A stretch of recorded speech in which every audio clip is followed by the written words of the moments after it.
Yo, what's up dude? Ketemu lagi dan kita di sini masih di segmen Sekelebat Info, di mana nanti di sini kalian bisa dapetin info terbaru dan terpanas tentunya guys. Oke, hari ini di tanggal 12 di bulan Desember 2023 ya. Dan seperti biasa tidak bosan-bosannya kita selalu ingatkan buat teman-teman semua untuk selalu mematuhi protokol kesehatan dimanapun kalian berada, apalagi di keramaian karena di luar sana banyak sekali virus-virus dan juga penyakit yang mengancam kesehatan kita guys.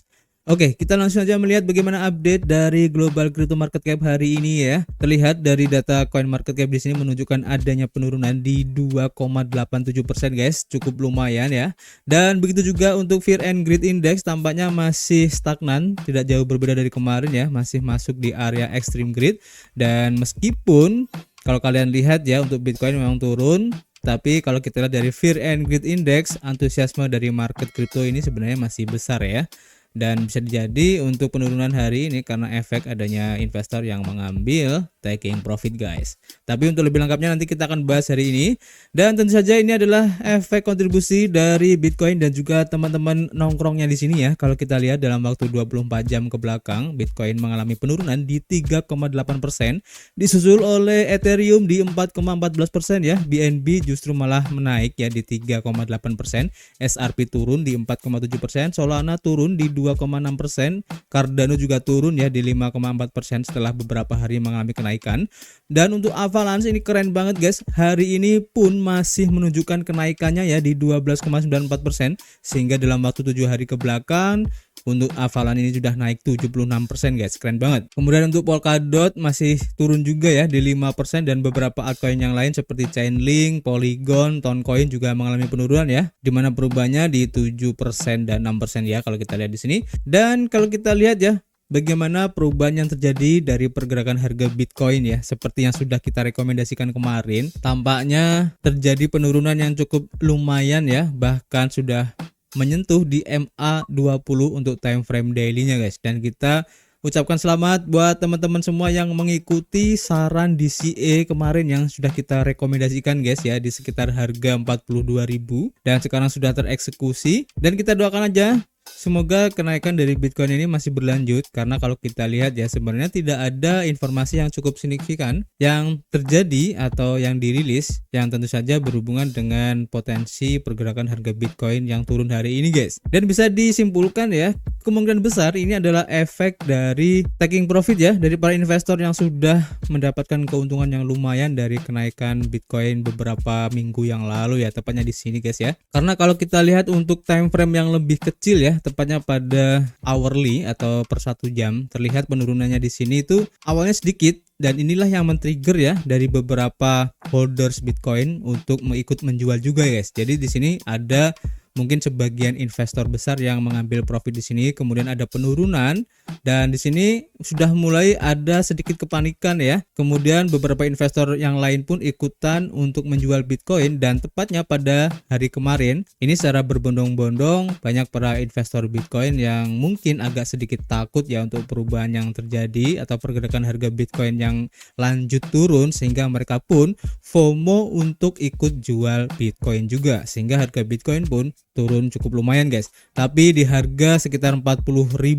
menjadi titik support yang ditunggu ya untuk bisa masuk lagi ke Bitcoin, dan terlihat di sini setelah menyentuh di harga 40.000 langsung naik lagi guys. Meskipun terjadi beberapa kali sideways kemudian turun dulu, dan biasanya kalau pola seperti ini akan lanjut naik guys apabila untuk close candle-nya ini bisa menembus di MA20-nya, apalagi bisa menembus di MA50 untuk time frame hourly atau per jamnya. Ini akan lanjut untuk kenaikannya guys. Jadi buat kalian yang ingin masuk ke Bitcoin, sebenarnya ini adalah waktu yang sangat bagus. Oke, kita akan nantikan dan kita akan update lagi untuk perkembangan terbaru dari Bitcoin ini. Jadi kalian tetap stay tune aja guys. Kita langsung aja ya melihat bagaimana untuk informasinya, khususnya informasi atau news yang berhubungan dengan pergerakan harga Bitcoin ini. Seperti yang dilansir dari harian Daily Hodl, diinformasikan bahwa kemungkinan koreksi Bitcoin menjadi 39.000 ya menurut analisis on-chain Willy Woo. Dan inilah analisanya guys. Analis on-chain Willy Woo mengatakan bahwa dia mengantisipasi Bitcoin akan menguji ulang ya di harga $39.000 sebelum potensi kelanjutan bullishnya guys. Dimana Woo mengatakan kepada 1 juta pengikutnya ya di platform media sosial X bahwa Bitcoin memiliki celah di dekat $39.700 dolar ya di pasar berjangka Chicago Mercantile Exchange atau CME guys. Kesenjangan perdagangan terjadi ketika harga aset dibuka secara signifikan lebih tinggi daripada harga penutupan terakhir, biasanya pada akhir pekan di pasar keuangan tradisional. Secara tradisional, gap sering kali diharapkan guys, meskipun tidak dijamin ya, akan terisi karena kurangnya likuiditas di zona harga tertentu. Lebih lanjut, kalau kita lansir ya,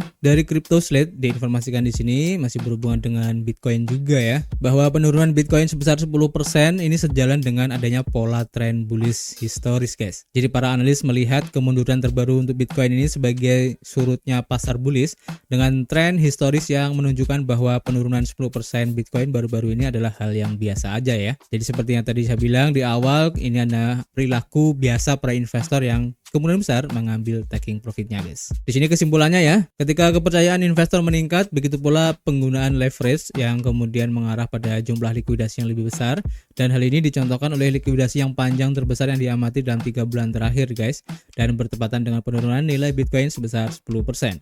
Pandangan retrospektif pada siklus pasar bullish sebelumnya menunjukkan pola yang berulang ya, antara tahun 2011-2013, kemudian penarikan melebihi di 23%, dan pola serupa diamati pada periode 2015 hingga 2017. Dan lagi dari 2018 hingga 2021, tidak termasuk periode COVID ya, dengan penarikan secara konsisten melebihi 23% dan bahkan mencapai puncaknya pada 35% guys. Seperti yang terlihat ya dari grafik di sini. Dan pada tahun 2023 saja penarikan paling signifikan itu terjadi pada bulan September dengan penurunan sekitar 20%. Akibatnya pola historis ini menunjukkan bahwa penurunan 10% saat ini adalah kejadian umum di pasar bullish yang aktif daripada penyimpangannya guys. Jadi ini bisa disimpulkan ya, adalah perilaku yang normal guys untuk penurunan Bitcoin. Jadi kalian jangan usah takut ya untuk penurunan yang berkelanjutan. Justru ini adalah waktu yang tepat untuk bisa saya rock bawah lagi guys, sebelum nanti halving untuk Bitcoin dan juga deadline untuk ETF spot Bitcoin ini akan dirilis ya. Ini menarik guys untuk diikuti. Dan kalau kita lansir juga dari harian Coinprapika, di mana BlackRock memperingatkan SEC ya, mengklasifikasikan Bitcoin sebagai sekuritas ini akan menyebabkan masalah guys. Bitcoin yang diklasifikasikan menjadi salah satu sekuritas oleh SEC, jika memang benar terjadi ya, maka ini memang akan berakibat buruk ya, dan ini lagi banyak diperbincangkan di luar sana, di mana aset manajer terbesar di dunia yaitu BlackRock juga memperingatkan SEC ya tentang dampak yang mungkin terjadi jika SEC mengklasifikasikan Bitcoin sebagai sekuritas guys. Dan mereka mengungkapkan hal ini dalam pengajuan ETF yang diperbarui yang menyatakan bahwa klasifikasi seperti itu dapat membuat perdagangan dan penanganan Bitcoin di Amerika Serikat menjadi sulit. Tindakan SEC yang mungkin menyatakan Bitcoin sebagai sekuritas kemungkinan besar akan menurunkan nilai perdagangannya, dan mereka akan menggunakan gugatan SEC terhadap Ripple sebagai referensi, mengingat bahwa nilai pasar XRP turun dari 100 miliar dolar menjadi 10 miliar dolar saja setelah SEC mengajukan gugatan terhadap Ripple dan XRP guys. Jadi ada beberapa prediksi bahwa SEC mungkin akan mengklasifikasikan Bitcoin sebagai sekuritas. Komunitas kripto sedang mengantisipasi keputusan SEC ini, dan kemudian pada bulan Januari ya tentang ETF Bitcoin yang lagi ramai diperbincangkan guys. Jadi kita tunggu aja ya, dan hal ini memang lagi ramai diperbincangkan ya untuk Bitcoin yang dianggap sekuritas ini, dan keputusan finalnya mungkin nanti di Januari saat perilisan untuk deadline ETF Bitcoin Spot dari SEC nanti guys. Ini cukup menarik untuk diikuti ya, jadi kalian jangan sampai ketinggalan informasinya, tetap stay tune di channel kita ini. Lebih lanjut ya, kita lansir dari harian News BTC, dilaporkan adanya kerentanan Bitcoin yang ditemukan oleh pengembang telah ditandai oleh pemerintah Amerika Serikat guys. Jadi seseorang pengembang bernama Dash Hager pertama kali mengingatkan tentang bug di jaringan Bitcoin pada tanggal 6 Desember melalui postingannya di Twitter atau X. Seperti yang dijelaskan oleh pengembangnya, bug ini terkait dengan prasasti atau inscription dari Bitcoin yang telah mendapatkan popularitas pada tahun lalu ya, dengan salah satu token BRC20-nya yang terkenal yaitu Ordinals, dan kemampuan ini telah membantu para pengembang untuk menciptakan apa yang dapat disebut sebagai token non-fungible atau NFT versi Bitcoin guys. Menguraikan mekanisme Ordinals, Dash Hager ini juga menjelaskan bahwa inskripsi sebenarnya memanfaatkan kerentanan dalam Bitcoin Core. Pengembang dapat menyembunyikan data mereka sebagai kode program sehingga dapat melewati batas yang telah ditentukan pada ukuran data tambahan yang dapat dimasukkan dalam transaksi Bitcoin guys. Dash Hager juga menjelaskan bahwa ia sedang berupaya untuk memperbaiki masalah ini, namun kerentanan tetap ada karena pengembang masih dapat membuat prasasti di jaringan atau NFT di jaringan BRC20 Bitcoin ini guys. Bahkan setelah diperbaiki dalam Bitcoin Node versi 25.1, Pengembang menjelaskan bahwa kerentanan tersebut masih tetap ada ya dalam rilis versi 26 yang akan datang. Mengenai kapan kerentanan tersebut dapat diperbaiki sepenuhnya, Dash Hajar juga mengatakan bahwa ia berharap hal ini akan terjadi pada tahun 2024 nanti. Tetapi ya, seperti yang dilaporkan oleh Bitcoinis, tidak semua orang di komunitas setuju bahwa ini sebenarnya adalah kerentanan. Dan beberapa orang khawatir jika kerentanan pada akhirnya diperbaiki, token Ordinals dan BRC20 ini akan hilang yang ditanggapi oleh Dash Hajar dengan tegas. Keberadaan token Ordinals dan BRC20 ya telah diidentifikasi sebagai salah satu cara untuk mengeksploitasi kerentanan ini, dan tentu saja agensi ingin mencegah cara lain di mana kerentanan dapat dieksploitasi lebih lanjut dengan cara yang dapat membahayakan penggunanya. Jadi kita tunggu aja guys, kira-kira sesuatu yang dianggap kerentanan ini dari jaringan BRC20 ataupun Bitcoin ini apakah nantinya akan dihilangkan dengan resiko Ordinals dan juga token-token di BRC20 akan hilang, atau justru akan dibiarkan saja yang mungkin saja ini akan berakibat buruk terhadap jaringan Bitcoin itu sendiri.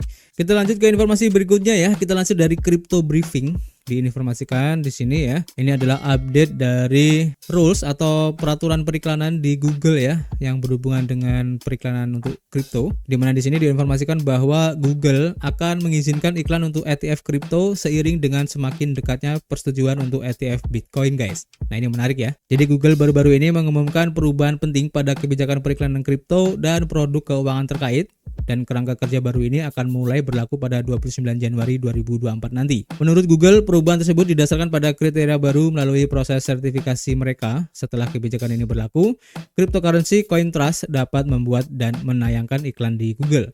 Namun promosi langsung yang menyeratkan atau menawarkan pembelian, penyimpanan atau penukaran akan dilarang. Cryptocurrency CoinTrust sebagaimana didefinisikan oleh Google sebagai produk keuangan yang memungkinkan investor untuk memperdagangkan saham di trust yang memiliki kumpulan mata uang digital yang luas. Bisnis yang menerima mata uang virtual untuk pembayaran atau menjual perangkat keras penambangan juga dapat beriklan di Google asalkan mengikuti peraturan Google Ads saat ini guys. Khususnya untuk konten edukasi mengenai kripto juga diperbolehkan di platform ini. Di sisi lain ya, game dan platform berbasis NFT juga diperbolehkan tetapi hanya sampai batas tertentu, dan Google mengatakan bahwa game berbasis blockchain yang menawarkan pembelian item, karakter, persenjataan ataupun baju besi dengan statistik yang lebih baik dan sejenisnya diperbolehkan selama ini dikonsumsi dalam game. Kebijakan ini juga menguraikan beberapa zona terlarang ya, seperti melarang iklan untuk penawaran koin perdana yaitu ICO ya.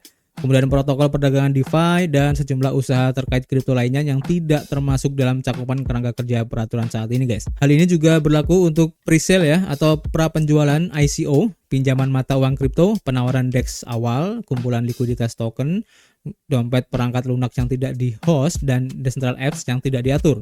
Iklan yang menggabungkan atau membandingkan penerbit mata uang kripto atau produk terkait juga dilarang guys. Jadi kita tunggu aja guys, kira-kira implementasi ataupun efeknya seperti apa ya, khususnya untuk dunia kripto dalam hal peraturan periklanan di Google ini guys. Ini cukup menarik karena seperti yang kalian tahu ya, Google ini menjadi salah satu search engine terbesar di dunia ya, dan tidak hanya itu aja, banyak produk-produknya, baik browser, perpesanan, video editor, video streaming, dan masih banyak lagi produk-produk di bawah naungan Google guys. Jadi tentu saja ini pasti akan ada efeknya nanti ya untuk ekosistem secara menyeluruh di dunia kripto ini ke depannya. Oke? Jadi kita akan update lagi nanti seperti biasa. Jadi kalian jangan lupa untuk nyalakan loncengnya ya agar tidak ketinggalan informasi dari kita guys. Oke?